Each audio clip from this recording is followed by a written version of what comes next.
Boa noite a todos. Quanto tempo, né? Não se preocupe, o umbral é mais quente. Então aqui é o céu. Todo mundo sabe o umbral? O umbral é uma região onde nós produzimos nossa mente no plano espiritual, onde é bem quente, o cheiro de enxofre também. Bom, gente, nós vamos então hoje falar um pouco, um bate-papo sobre alguns tópicos, né, alguns temas polêmicos dentro da visão espírita, não dentro do espiritismo, mas dentro da, vamos dizer assim, da nossa sociedade, tá? Obviamente que nós não vamos escorrer aqui todos os pontos polêmicos, obviamente que não dá tempo, né? Mas se sobrar tempo a gente pode falar dos políticos, ou embora então, né? Então eu deixei fora isso, né? Porque já tem o vale dos políticos, né? Você sabe disso. Quem leu bastante a doutrina espírita sabe que já tem o vale dos suicidas. Isso é muito antigo. Então agora você sabe que tem, e é sério, não é brincadeira. Quando é brincadeira eu falo, tá? E nós temos já o vale dos políticos. Então, deixa quieto, né? Bom, então nós vamos falar alguns temas, né? Como por exemplo, doação de órgãos. É uma polêmica sem fim, né? E mesmo dentro da doutrina espírita, existem algumas interpretações do meu ponto de vista, ó, quando é meu ponto de vista eu falo, quando é ponto de vista, né, do espiritismo, do movimento espírita também falo, mas existe um mau entendimento de que Chico Xavier era contrário à doação de órgãos, né? E não tem nada a ver. O que ele queria é ter que o corpo dele fosse utilizado pelas bactérias, pelos fungos, porque ele tinha todo o merecimento. Imagina você ter um coração de Chico Xavier, a briga que ia dar, né? Então, como ele já sabia, ele era tão humilde que ele decidiu, ó, não vou dar meu corpo. Mas isso levou à interpretação que a doação de órgãos não era uma coisa legal, que o espiritismo não pregava isso, né? Não tem nada a ver, que nós vamos ver algumas coisas em relação a isso. Coma, também coma. A pessoa está lá 10 anos, 5 horas por dia, 10 dias, já houve caso em que a pessoa já ficou em coma durante 20 anos, né? Já viram esse depoimento, e a pessoa sai do coma, o exercício volta ao normal. Por que ele está em coma há 20 anos? Então vamos ver o que Emmanuel fala para nós sobre o coma. Eutanásia. Eu vejo a pessoa sofrendo tanto no hospital e a vontade de aliviar o sofrimento. É correto? Então vamos ver, segundo o que Emmanuel também nos diz sobre essa questão. Genética, né? Genética. Nós vamos curar todos os nossos males através da engenharia genética. Será que nós manipulamos os genes e nós podemos ter uma vida sadia, mesmo com os compromissos que nós temos? Alguns que vêm com compromissos terão como ser apagado isso. Então nós também vamos ver e existe uma leitura interessante de Emmanuel sobre essa questão. Controle da natalidade. Vamos deixar vir os filhos que tem que vir, né? Ou vamos ter 10, 15 filhos com qualidade horrível, né? Ou vamos ter uns 2, 3 planejados.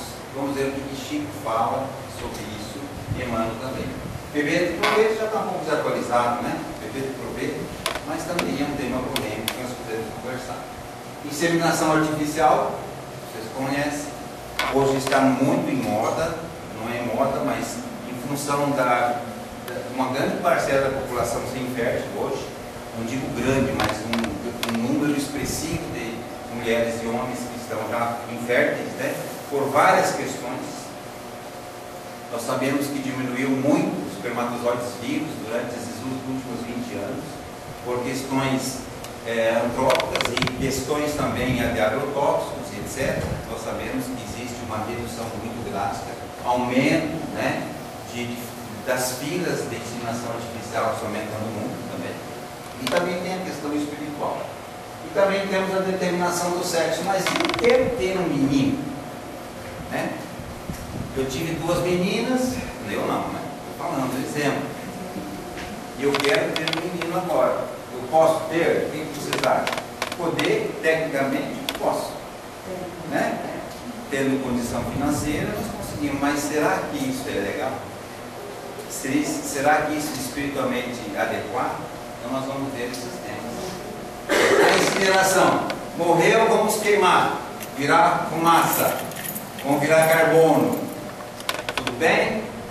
Vamos ver. Será que nós temos que ter um tempo? Ou ele morreu, vamos queimar o defunto logo? Né? Qual o problema? Será que o perispírito não pega fogo também? Vocês dão risada, mas pega mesmo. Tá? Vocês dão risada. Né? Pega mesmo. E a homeopatia também é um tema que é antigo, porque eu trouxe aqui, porque está numa apresentação em que, na verdade, antigamente era feita a receita homeopática. Não sei se vocês não vão lembrar, né? São tudo mais novos que eu, são tudo mais novos, né? Em espírito, né? Falando espírito. Antigamente, nós tínhamos os receitistas. Por exemplo, quem foi o primeiro receitista da homeopatia no Brasil? Você sabe quem foi?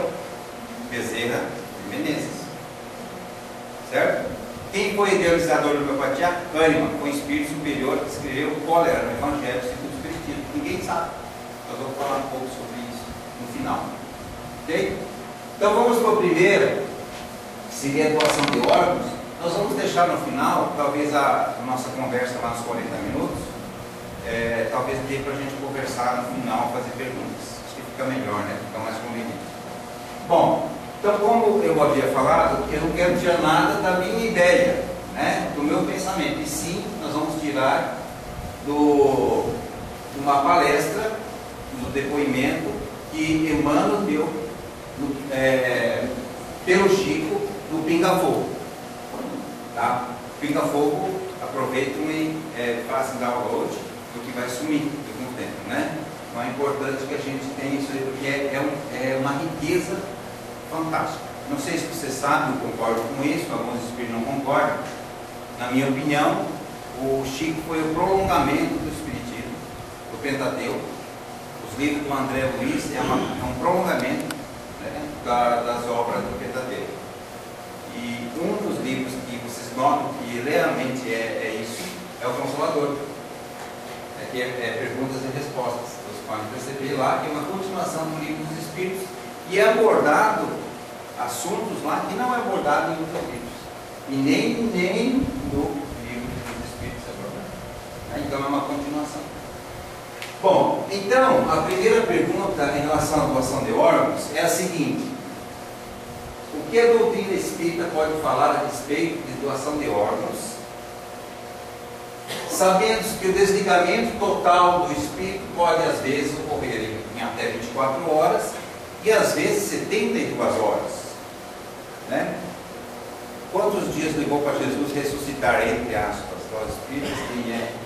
Né? 3 dias. Então, existe isso em até 72 horas. E que, para a medicina, o tempo é muito importante para a eficácia dos transplantes. Então é uma pergunta: o Espiritismo é contra ou a favor dos transplantes? Porque vocês estão percebendo que a pessoa está com morte encefálica, né? Morte encefálica, não tem mais como reverter a vida, mas é justo retirar o coração dessa pessoa e levar. Então está aqui a resposta de Emmanuel. Veja só o que ele diz para nós: o benefício daqueles que necessitam consiste em uma das maiores recompensas para o espírito. Então ele é a favor.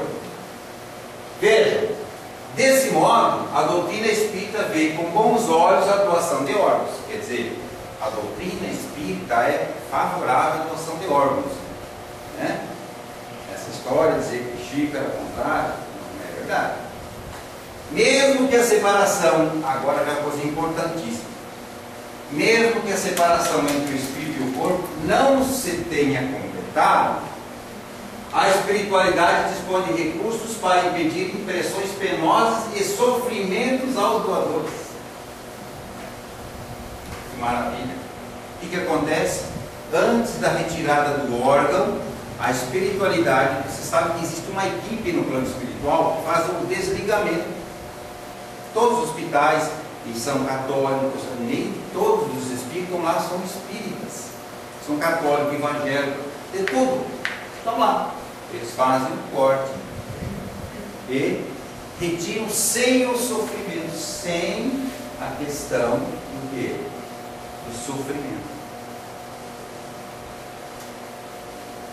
Imaginem quem leu há 2000 anos, por exemplo, Paulo Estevam, são livros excelentes para ser lidos. Ele coloca com a Lívia, a mulher, né, que o Chico era filho da Lívia, na verdade, né? Na época. Ela foi colocada aos leões, porque os cristãos eram levados aos leões para serem comidos. Sabe o que acontecia?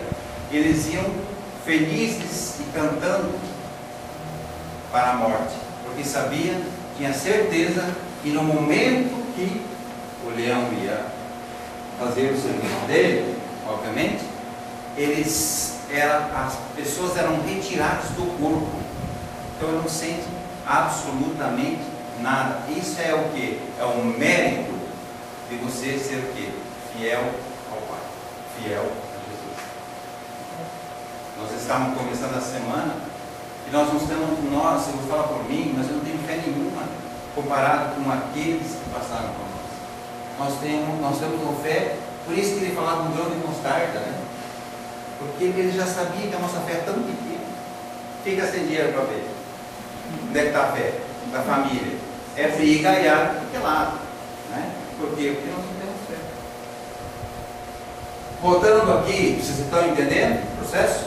Tá? Se vocês não entenderem, por favor, né, para a gente ajustar. Então, a doação de órgãos não é contrária às leis da natureza, porque beneficia. Além disso, é uma oportunidade para que se desenvolvam os conhecimentos científicos, colocando-os a serviço de vários necessitados. O próprio Chico diz o seguinte, não sei se vocês já viram isso, ou viram e ouviram, que o Chico colocava que não haverá mais necessidade daqui a muitos anos de transplantes.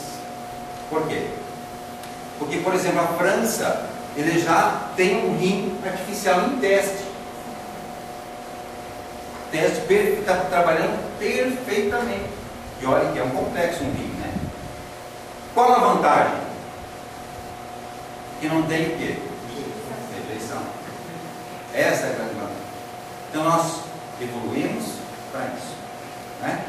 Enquanto isso, ele tem esse depoimento, mas daqui a uns anos, certeza nós teremos coração artificial e não teremos esse problema de tomar os imunossupressores, né? Que causam problemas seríssimos a longo prazo para as pessoas, entre eles problemas em músculo cardíaco, a parte cardíaca e outras sequelas que né? Que vocês conhecem. Muito bem? Tudo bem? Gostam de órgãos? Vamos para o coma então, tá? Coma. Então, o que se passa com os espíritos encarnados, cujos corpos ficam meses e até mesmo anos em estado vegetativo? Como? Então, a pergunta é bem enfática, bem clara. E aí, Emmanuel responde assim: seu estado será de acordo com a situação mental. Você que escolhe, depende da sua situação mental. Se a pessoa é muito materialista, pensa só na matéria, em voltar para sentar no seu carro novo, né? Ou coisa assim, pensando apenas na matéria, ele não vai sair do lado do corpo. Então a pessoa em coma não sai do lado do corpo, né? É o que ele coloca aqui, ó. Acaso em que o espírito permanece como aprisionado ao corpo, dele não se afastando até que permita receber auxílio dos benfeitores espirituais. São pessoas, em geral, muito apegadas à vida material e que não se conformam com a situação. Mesmo desencarnados, ficam presos à matéria. Chico nos diz que 70% das pessoas que desencarnam fica preso à matéria. Jantando com a mulher, não vou dizer dormindo, tá? Vou pular essa. Aí de manhã tomando café de novo, né? E assim por diante, né? Nós tivemos uma cena muito interessante, sabe? Que todo mundo chorou na sala, foi muito bonito, em que a gente fala assim, as almas gêmeas são poucas, né? Ainda mais no nosso tempo, duas pessoas que se amavam muito, e ele partiu, e a filha tinha, vamos dizer assim, algumas coisas que não foram bem alinhavadas quando ele estava encarnado. Quando ela entrou na sala, ela sentou e começou, se sentiu muito emocionada, sentiu que o pai estava ali e o pai estava ali. E o pai estava ali e sintonizou no médium. E aí você imagina o que aconteceu, né? As almas gêmeas estavam tão ligadas que nem a esposa não queria deixar ele embora e nem ele queria ir embora. Foi um choréu só, né? Então, muitas vezes não é o obsessor que fica aqui, é por amor, como diz assim, entre aspas, né? Um amor ainda querendo ajudar ela, mas estava ali e ela teve a oportunidade de pedir perdão pelas coisas. Foi lindo demais. Foi lindo demais, as coisas não faz isso, mas aconteceu, a gente deixou acontecer. Foi muito bonito, né? Mas só para ilustrar, né, que alguns ficam, não por obsessão, mas sim por amor, ficam ali querendo ajudar e não conseguiam. Ele mesmo diz, olha, eu estou querendo ajudar, mas não consigo. Então a gente afastou, convenceu ele de que ele ajudaria mais se ele fosse tratado, depois ele voltaria para mim. Ou dando coma, né? Em outros casos, o espírito, apesar de manter uma ligação com o corpo físico, porque nós ficamos ligados, olha aqui, ó, esse é o cordão de prata, é o cordão que é malhado, estica e puxa. E nós podemos ir lá para a China, fazendo turismo não, fazer uma viagem, né, a serviço, voltar, e esse cordão se estica até lá. Porque ele tem que manter o tônus vibratório, o que fica no pretérito. O teu perispírito vai embora. E aí, por intermédio do perispírito, dispõe de uma relativa liberdade. Em muitas ocasiões, pessoas saídas do coma descrevem as paisagens, os contatos dos seres que precederam da paisagem para a vida espiritual. É comum que essas experiências elas passem a ver a vida com novos olhos, reavaliando os seus valores íntimos. Ninguém, ou praticamente eu não conheço ninguém, não sei se vocês já viram aqueles casos estudados, 350 e poucos casos de EQM, experiência de quase morte, dos Estados Unidos, todos, sem exceção, dos 350 e lá vai fumaça, todos voltaram e foram diferentes, e são diferentes hoje. Nenhum deles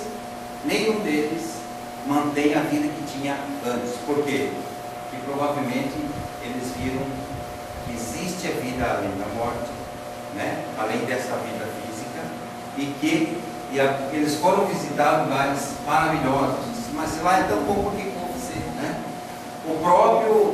A própria pessoa que foi para a Lua e voltou diferente, porque já viu um mundo diferente. Claro que lá entrou em contato com outros seres, né? Ele sabe disso. E se for fofoca espiritual, que não foi só, porque ele viu outras coisas lá também, né? A verdade é isso. Muito bem. Em qualquer circunstância, o plano espiritual sempre estende seus esforços na tentativa de auxílio. Daí a importância da prece, quando está em coma, né? Do equilíbrio, da palavra amiga e paterna, da transmissão de paz, das conversações edificantes. Porque eu já vi uma história uma vez, a pessoa chegou lá no hospital, né? E a pessoa estava em coma, nossa, não tem jeito, vai morrer mesmo. Não tem jeito. E aí fica aquele negócio de perseguir, pensando, e às vezes até os médicos fazem isso, comentando essas coisas, que a parapsicologia, a psicologia, a psiconeuroimunologia já estudou isso, não se faz, não pode se fazer isso. Por quê? Porque ele está ouvindo. Quando minha mãe esteve em coma, lá em Passo Fundo, quando a gente dava passe nela, né? Dava passe e ela chorava. Caía lágrima. Quer dizer, está sentindo o amor está. Então nós não podemos fazer isso. Então no coma, são pessoas que estão inconscientes, está consciente. Preste bem atenção nisso. Tá? Daí então essa é a importância da prece, das conversas edificantes, que haja, né, maiores condições de trabalho, sempre se direciona nessas horas, tanto ao enfermo quanto aos encarnados, familiares e também aos médicos. Então, alguma coisa de coma, tudo bem? Entendeu? Então coma é uma parte, gente, e há necessidade. Se nós falarmos um pouquinho mais, poderíamos traçar alguns comentários em relação ao porquê de coma. São expiações. A pessoa precisa daquele tempo, às vezes, para mudar algumas questões, e mesmo quando ele se desencarnar, ele precisa desse tempo, por quê? Porque muita coisa que está no perispírito precisa ser jogado para o físico. Por exemplo, um exemplo aqui bem simples, por exemplo, o câncer. A pessoa tem um câncer encefálico e está em coma por causa do câncer. Por que eles ficam em coma? 1 mês, 2 meses.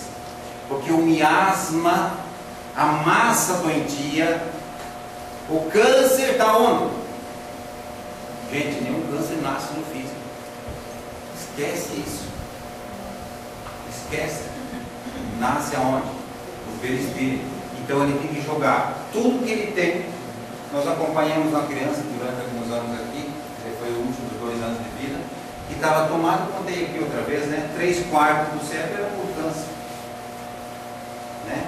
A oportunidade foi pequena de nós, mas a gente sabia que era oportunidade de jogar quase tudo que ele tem para o físico. E sair o quê?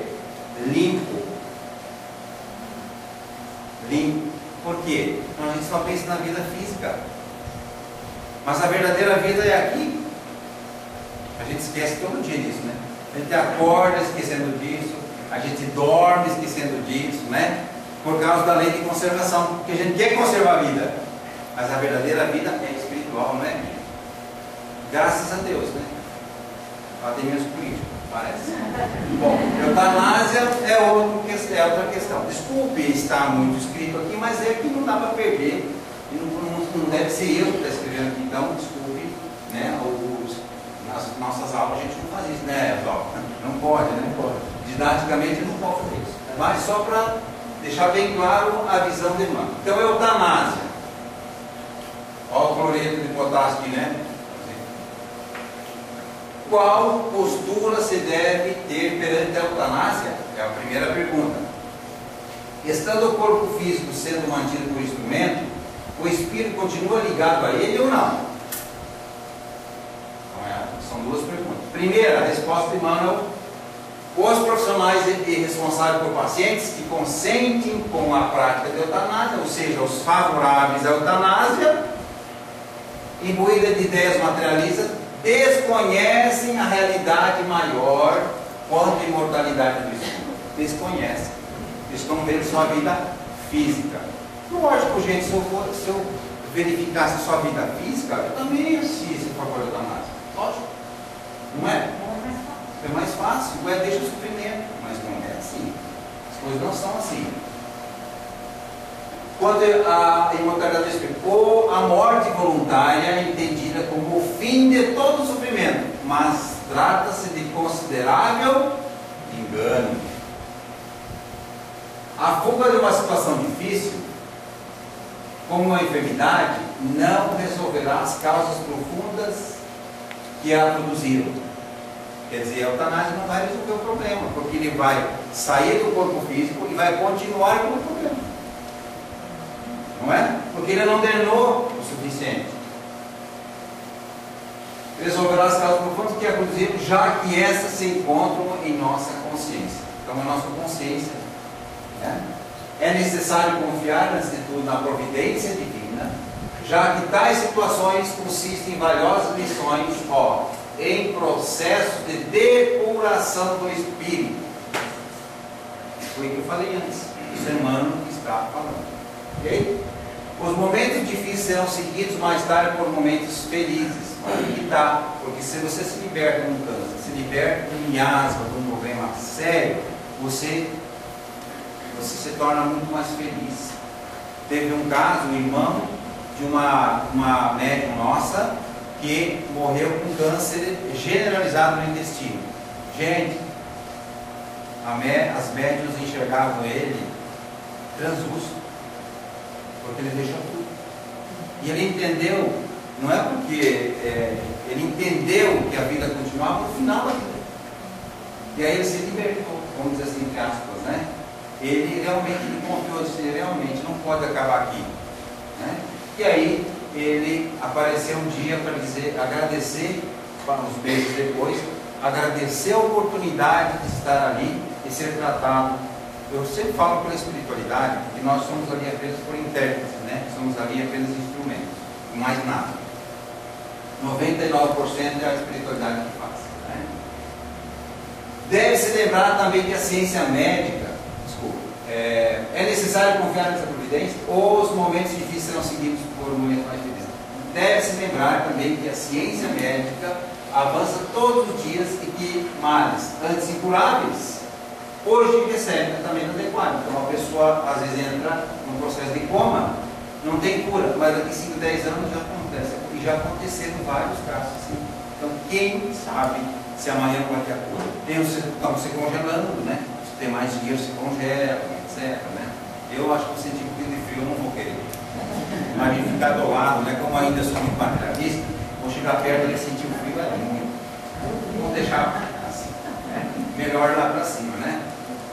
Então deve-se lembrar também que a ciência médica avança todos os dias, que mais anticurados, hoje recebe tratamento adequado. Além disso, em mais de uma ocasião já se verificaram casos de cura em pacientes desenganados por isso. Quanto à outra questão, agora é a segunda resposta, né? Respondemos que sim, os aparelhos conseguem fazer com que o espírito permaneça ligado ao seu corpo por meio de laços do perispírito. Por que vocês fazem fisioterapia quando você tem uma lesão no cérebro? Vocês já pensaram nisso?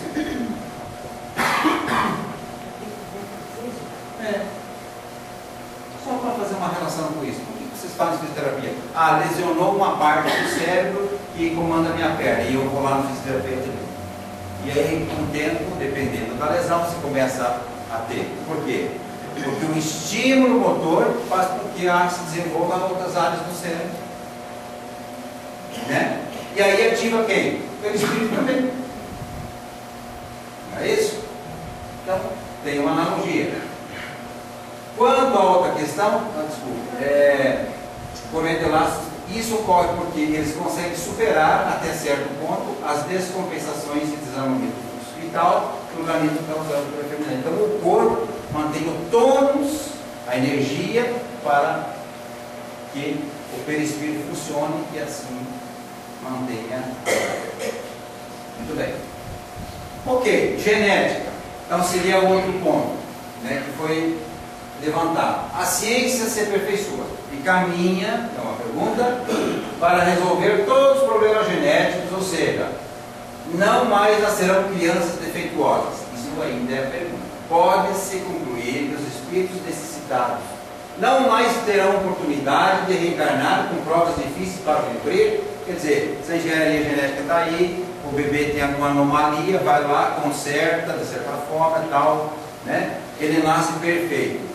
Aí, será que não vai ter mais nenhum problema? Aí olha o que Emmanuel, através do Chico Xavier, fala. Mesmo com o aperfeiçoamento da ciência para resolver problemas genéticos, o espírito comprometeu-se em existências anteriores, cometendo delitos que justificam hoje o seu nascimento com defeitos físicos. E por isso continuará tendo provações difíceis, objetivando a evolução. Ah, Bonato, mas se não vier com anomalia física, qual é e a psicológica? Né? Quantos imperfeitos com 14 anos entram num processo de esquizofrenia que não tem mais cura? Porque esquizofrenia não tem cura. Hoje, com a ciência ortodoxa, não tem. Tem esquizofrenia, acabou. Essa encarnação é uma doença da alma. André Luiz já dizia isso, está nos livros, né? Claro que existem exceções, mas isso aí não vamos levar a cabo. Então, por isso que não adianta nós só manipularmos os genes ou fazer uma incursão dentro do corpo do embrião, arrumar tudo, porque se o problema é do passado, vai ter que ser resolvido. Claro que nós estamos evoluindo para um nível que, obviamente, daqui milhares de anos nós não teremos mais esse problema, porque as crianças vão vir já com planejamento, sabendo aonde vai reencarnar e aonde como vão desencarnar. Então já tem esse planejamento. O planejamento já planetas mais avançados já tem isso, como Marte, por exemplo. Já tem esse pensamento, que ele já sabe aonde vai reencarnar, já sabe quanto tempo vai ficar e já está combinando com a outra família para reencarnar. As gestações são diferentes, etc. Então as coisas mudam. Okay? Então a ciência humana nunca poderá superar as leis divinas, que são físicas e morais, sendo que as provações não são somente de ordem física, mas também moral. E às vezes, principalmente moral. Ok? E aí? Controle da natalidade. Né? Eu quero ficar com todos, né?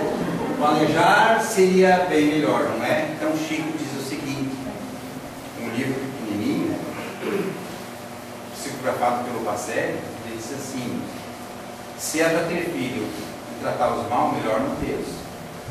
Então por isso ele fala do planejamento, né? Qual é a posição do Espiritismo quanto ao uso de anticoncepcionais à esterilização? Tendo firmes nossos valores morais, então nosso discernimento determinará o número de filhos que possamos criar com alegria dentro dos padrões de correção de bons sentimentos. E aí muitos falam assim: às vezes chegam lá na casa, mas eu sinto que tinha que ter mais 2 filhos. Não tem problema. Vem com o teu neto, ou na próxima reencarnação. Dos males, esse é o menor. Né? É um dos menores. Porque nós vamos ter oportunidade. O melhor é o quê? Tratar bem, dar uma boa educação, por isso com qualidade. Não adianta ter 10 filhos e tratá-los mal, né? E assim por diante. Então isso é importante deixar bem claro. Então a clara diferença, olha o que Emmanuel diz para nós, a clara diferença entre impedir a vida de almas através do aborto, é diferente, por egoísmo e desejo de sexualidade desequilibrada, e optar por um planejamento consciente que cabe ao casal decidir. Tá? Então ele não é contra o anticoncepcional, não, tá? Não é. Okay? A doutrina deixa nossas consciências livres para tal gesto. E se é para vir, se é para literalmente vir, o anticoncepcional não vai fazer efeito. Né? Se é para vir, né? Bem bom. Certo? Nós conhecemos casos dentro da doutrina que cortaram, né? Fizeram um corte de trompa e fez o desvio e teve filho. E assim por diante. Né? Quando é para ter, a espiritualidade acha por necessidade. Tem que vir, vai ter que vir. Né? Algumas mães não conseguem ter filho, não conseguem, mas passou dezenas de casos na casa especial. Dezenas. Né? Não podia ter filho, né? De repente, adotou um, aí veio uma penca de 3. Né? Acontece. Às vezes, ela demora um tempo, tem primeiro e os outros filhos. Então, isso é uma questão natural. Quanto à inseminação artificial, por vezes ele aproveita, né? O Chico fala uma coisa que as mães não gostam muito. E tem mães que eu gosto de sentir o bebê, né? Tem mães também que não gostam muito, que dá muito enjoo, né? Mas o Chico comenta, no Pica-Fogo também, que futuramente também haverá o quê? A própria gestação da criança será um ambiente separado da mãe. E a gente passa, mas e o amor? O amor não tem distância. Né? Você não deixa de amar alguém que você desencarnou e deixa de amar. Né? Então tem muitos, mas eu não vou conseguir, né? Eu preciso beber. Mas o amor verdadeiro não é esse amor de apego que Jesus é um amor do pássaro que deixa o ar. Né? Então ele coloca, como a doutrina espírita vê a situação dos bebês em proveta, isso é certo ou errado?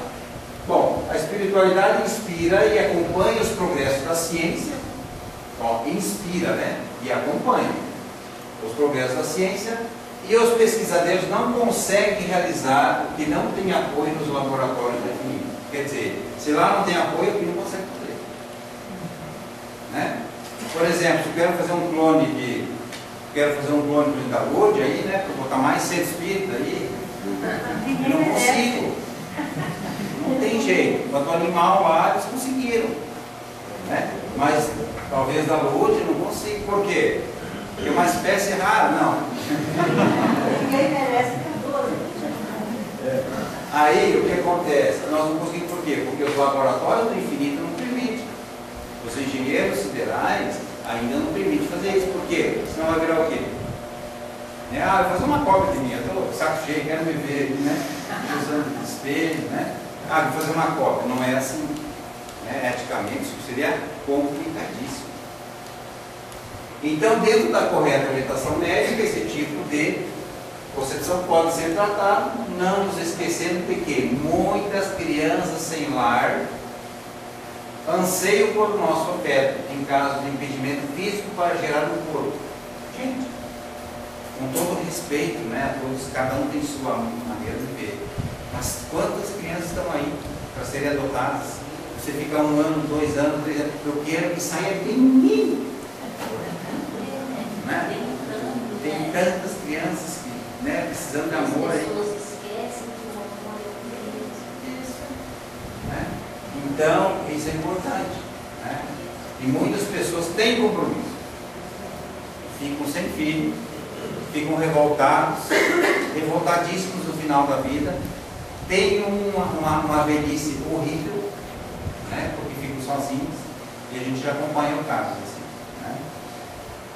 Então é importante a gente repensar essas questões também. Né? Determinação do sexo. Eu tive um menino, um bacuri, agora eu quero uma menina. Então, por simples simplificação, como os espermatozoides homens, entre aspas, são mais pesados, nós podemos, por simplificação, separar, né, o X do Y. E aí fazer inseminação. Pode ser feito, mas olha só o que eu digo, desculpa, André Luiz, agora é André Luiz que fala, tá? Como devemos encarar a possibilidade de a ciência humana patrocinar a determinação do sexo no início da gestação? Veja, compreendendo-se que nos vertebrados, o desenho gonodal, é que antigamente se falava muito difícil, né? Hoje está um pouco mais. Desenho gonodal das gônadas, né? Se reveste de potencialidades bissexuais, ou seja, X e Y, né? Homem e mulher.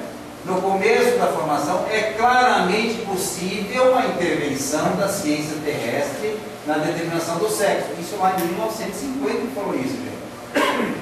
1954, se eu não me engano. Né? Importa considerar que semelhante ingerência na esfera dos destinos humanos, presta atenção, traria consequências imprevisíveis.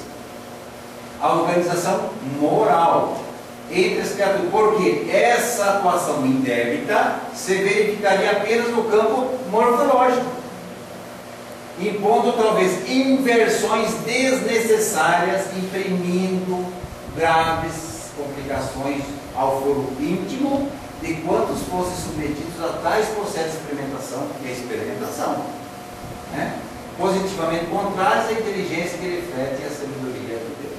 Então, é para vir nos seus compromissos, no seu conselho kármico, você decidiu lá, eu quero ter uma menina, segundo o filho da menina, né? E eu chego aqui e disse, não, o outro quero ter mais um menino. Teimoso, vou lá, escolho, né? Vou lá e planto. Aí o que vem? Vem a menina, psiquismo feminino, com um corpo masculino. Que maravilha como fez, né? Nasce com o apêndice querendo usar isso de problema sério. Mas isso é provocado por nós e não a coisa lógica que acontece, aí é outra coisa que podemos ter mais uma hora para falar disso, né? É polêmico também, bem polêmico, tá? Isso é outra coisa que nós podemos falar outra hora. Ok? Incineração. Então vamos queimar o defuntinho agora, né? Tem muita gente que diz, eu quero ser incinerado. Será que está pronto para incinerar? Esse dia eu estava ali na UEM, aí tem uns amigos nossos lá que dizem assim, eu quero incinerar. Eu quero, né? Mas então, nós temos que pensar algumas coisas. Por exemplo, o recém-desencarnado pode sofrer com a incineração dos despojos cadavéricos? Aí Emmanuel diz assim, na cremação é necessário exercer a caridade com os cadáveres, prolongando por mais horas o ato de destruição das vísceras materiais, pois, de certo modo, existe sempre muitos ecos de sensibilidade entre o espírito desencarnado e o corpo onde se extinguiu o tônus vital, nas primeiras horas sequentes ao desenlace, em vista dos fluidos orgânicos que ainda solicitam a alma para as sensações da existência material. Ou seja, ele está sentindo ainda. Quem leu Nosso Lar? Quem leu? Vocês lembram da menina, né, que morreu lá de pneumonia e que ela era materialista, teve lá um processo kármico lascado, que ela sentiu o quê? Os vermes se alimentando dos seus tecidos, né? Então, gente, aqui é uma coisa um pouco diferente, mas a incineração lesa perispírito, e tem vários documentários do Sérgio Luiz, aquele livro que nós vimos do perispírito, lá do azulzinho, né? Ele veio aqui dar uma palestra para nós. É muito claro que a lesão, não digo irreversível, porque lá eles têm como reverter, mas demora muito tempo para isso. Então, a lesão no perispírito, sim. E aí leva muito tempo, porque não é só o trauma físico, é o trauma espiritual, psíquico. Isso leva muito tempo. Para vocês terem uma ideia, conto muita história, né, Luiz? Não, tá bom aí. Né? O Bezerra de Menezes estava para desencarnar uma pessoa muito querida dele. E aí ele botou a mão em cima do médico, lá não dá anestesia, e ele foi e deu anestesia. Né? O médico queria. Levou muito mais tempo, só anestesia. Quer dizer, a anestesia afeta o perispírito, afeta. Tem lá, está na literatura espírita aí, confiável. Então nós temos uma influência muito maior do que a gente imagina na parte espiritual. Imagina. Então, vamos lá. Veja só, Chico Xavier, aqui no Pinga Fogo, interessante isso aqui, Ao ser questionado no programa Pinga Fogo, da extinta TV Tupi, né? Oswaldo lembrando, Oswaldo é idade mais novo que eu. Pelo jornalista Almir Guimarães, quando a cremação de corpos que seria implantada no Brasil. À época explicou. Já ouvimos Emmanuel a esse respeito. Ele diz que a cremação é legítima, quer dizer, ele é legal, para todos aqueles que a desejam, desde que haja um período de pelo menos 72 horas, que é o que Jesus fala na Bíblia. Terceiro dia, né?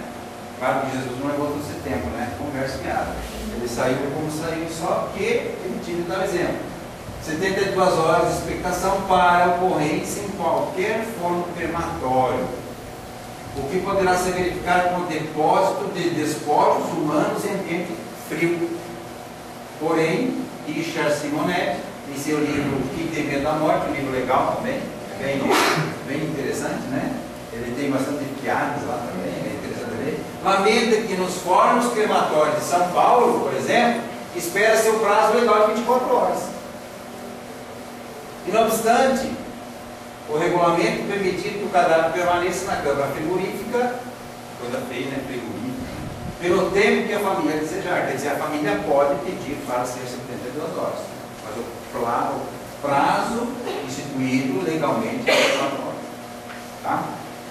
Aí vem aquela questão, mas eu quero me incinerar, eu já sabia disso, o conceito, tudo bem, a pessoa é levada, mas quem é materialista, né? que fala por falar, e a hora de apertar o negócio fica perto do corpo, eu estou lá e estou aqui, estou lá e estou aqui, aí vem um foguinho, meu filho. Aí o negócio é deve, né? Então, sempre é bom esperar, avisem lá, gente, para quem quiser, planeja fazer o tratamento daqui 100 anos, né? Daqui 100 anos, vamos descartar daqui 100 anos, para fazer 3 dias de, né? Ficar 3 dias lá, ó, geladinho primeiro, depois fazer a incineração, tá? Gelar primeiro, ok? E o último tópico seria o tópico, eu escolhi porque foi na ordem, né? E aí envolve Bezerra de Menezes, né? E também Johannes, que a gente... Então, como na época era no pinga-fogo, era muito questionar essas questões, porque o Bezerra de Menezes fazia a receita homeopática nos centros espíritas. Hoje é proibido, né? Aqui é proibido. Hoje é eticamente complicado, porque às vezes o cara não é médico, está receitando, né? Proibido não é, mas já é mais dificultoso. Então, ele pergunta, é verdade que a homeopatia age no perispírito? Aí que está uma diferença. A alopatia, você toma aspirina, toma analgésico, ele vai agir onde? No físico. E aqui está uma resposta de Emmanuel, que diz o seguinte: o medicamento homeopático atua energeticamente e não quimicamente, porque não tem matéria. Ou seja, sua atuação terapêutica vai se dar no plano dinâmico energético do corpo humano, que se localiza no perispírito. Então, quando você acerta o medicamento e a dinamização homeopática, você cura integralmente. Isso é difícil acontecer, porque os médicos hoje não estudam muito homeopatia, né? Os médicos não estudam muito a fundo homeopatia, porque é mais fácil você dar antibióticos e medicamentos, fica muito mais fácil fazer a ausculta ou fazer a própria anamnese.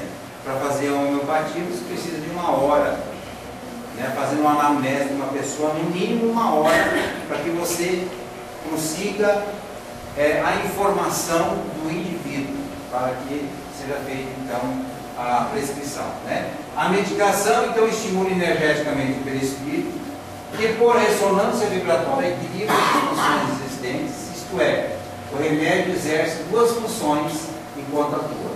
Por isso a homeopatia, além de tratar doenças físicas, atua também no tratamento de desequilíbrios emocionais e mentais, igual ao floral. O floral também atinge os níveis de consciência mais altos, até mais do que a homeopatia, trabalhando na questão do emocional, né? Por isso a homeopatia, além de tratar doenças físicas, também tratamento de desequilíbrios emocionais e mentais, promovendo então o reequilíbrio físico e espiritual. Só para vocês terem uma ideia, aqui está o Barbudão, né? O nosso amigo lá, patrono da casa. Acho que eu nunca veio visitar, né? Esse povo é tão inferior, mas está lá, o Bezerra de Menezes. E em 1894 foi convidado a ser presidente da FEB, Federação Espírita Brasileira. Ele tratava toda a família, ele e toda a família com homeopatia. E olha quem recomendou ele trabalhar com homeopatia. Nada mais, nada menos do que Santo Agostinho. Essas informações do jovem vocês não têm. Alguém tinha essa informação? Essa é fundo do baú mesmo, né? Essas informações aí eu vou buscar lá na Revista Espírita, tá? Revista Espírita. Tem mais ainda. O espírito de Santo Agostinho recomenda estudar a homeopatia, que ele fez coisas fantásticas. Só dele nós podemos ficar falando muito tempo aqui. É o primeiro receitista de homeopatia. Contato de Kardec com Hahnemann, que foi o pai da homeopatia. Também muita pouca gente sabe disso, né? Quando Hahnemann morreu, foi ele, o Hahnemann, que organizou a sintonia espiritual. Por quê? Porque tinha charlatões aonde? No plano espiritual. Tinha charlatões no plano espiritual, querendo passar o quê? Mensagens equivocadas. Hahnemann disse, não senhor. Ele desencarnou em 1843, com 88 anos, 10 filhos, teve 2 mulheres, sabia 11 línguas, né? É um fenômeno Hahnemann, né? Nós hoje estudamos homeopatia na universidade também. Hahnemann começou a organizar com disciplina a comunicação dos espíritos, dos médiuns que Kardec se servia. E ele deixou claro Uma comunicação lá, essa aqui foi como é que depois bota velhaco. Esse aqui não pode ser autorizado no livro dos Espíritos. Pegou e sacou fora. Assim, e esse não. Mas está lá, na revista Espírito, para quem quer ver. Hahnemann aparece assinando a comunicação sobre cólera. Quando vocês leem cólera lá, foi Hahnemann, que é o pai da homeopatia, no Evangelho segundo o Espiritismo. Bem-aventurado aqueles que são mansos e pacíficos. Fala do cólera. E é interessante, porque quem lê a biografia de Hahnemann é muito interessante, ele fala muito de cólera na vida encarnada. Como é que pode uma coisa com a outra? Né? E outra, para quem não sabe, Hahnemann foi Paracelso, porque ele mesmo disse, lá nas comunicações de Kardec, Hahnemann diz assim, Hahnemann anteriormente Paracelso. E segundo algumas suspeitas, fofoca espiritual, fofoca, dizem que foi Hipócrates, porque seguiu a mesma linha de raciocínio. Tá? A mesma sequência. Né? Muito bem, estamos chegando e Hahnemann sintoniza na médium, na frente de Kardec. Olha que maravilha. Minha filha, veio dar o ensinamento porque os médicos já estavam deturpando a homeopatia como hoje. Hoje 99% da homeopatia não é homeopatia mais. Já foi o quê? Levado para o outro lado. E olha que naquela época ele já dizia, minha filha, venha dar um ensinamento médico aos espíritos. Aqui a astronomia e a filosofia têm eloquentes intérpretes. A moral conta tanto os escritores quanto os médicos, porque a medicina em seu lado prático e fisiológico seria negligenciada. Fui o criador da renovação médica, que hoje penetra até as fileiras dos sectários da antiga medicina. Ligados contra a homeopatia, por mais que lhes criassem diques sem número, ou seja, obstáculos, por mais que lhe gritassem, não irás mais longe. O homem, com a jovem medicina, triunfante, transpôs todos os obstáculos, o Espiritismo lhe será poderoso auxiliar, graças a ele, ela abandonará a tradição materialista, que durante tanto tempo ele retardou o desenvolvimento. E podem perceber como as terapias alternativas têm crescido ultimamente. Abre os olhos e os ouvidos, para vocês verem quanto, principalmente na área da física. A física está, já falei outra vez, está tomando conta. A área física está tomando conta. Né? E aí está, só para vocês entenderam, o Luco Montagnan, que é o descobridor do vírus HIV, trabalha com homeopatia. Né? A rainha da Inglaterra só usa homeopatia. Nós falamos com o médico dela, o Peter Fish, no Rio de Janeiro, e ele falou tacitamente que ela só usa homeopatia. E é uma das donas de maiores patentes de alopáticos do mundo. Dá para entender? Não dá para entender. Bom, e aqui só para vocês terem uma ideia, né, um trabalho que é feito nas universidades, para mostrar isso aqui, vocês conhecem a folha de capim cidreira? A Lúcia, às vezes dá para vocês aí, né? Faz tempo, né? Chazinho, né, Lúcia? Dá muito xixi, né? Olha só, aqui é só uma plantinha e aqui é com homeopatia, ó. Tá vendo a diferença? No campo energético. Então nós fizemos no laboratório uns testes lá, só para vocês saberem disso. Né? Uma está aqui, a Rosimar está aí, né? Tem representantes que trabalham com homeopatia. Nós fizemos um trabalho lá provando, isso foi a primeira vez que nós conseguimos isso, provar que a homeopatia é diferente de água. Está aqui o resultado. Ó. Nós vamos publicar esse trabalho, um trabalho inédito, nós não temos tempo, vou passar aqui, mostrando que a homeopatia é diferente da solução de NaCl, que é a matriz disso aqui, da água subsumada e água controle. Ou seja, quero mostrar com isso que Hahnemann estava certo, Emmanuel está certo, e nós, todo mundo, estamos certos, e é para esse lado que nós vamos. Deus abençoe a todos.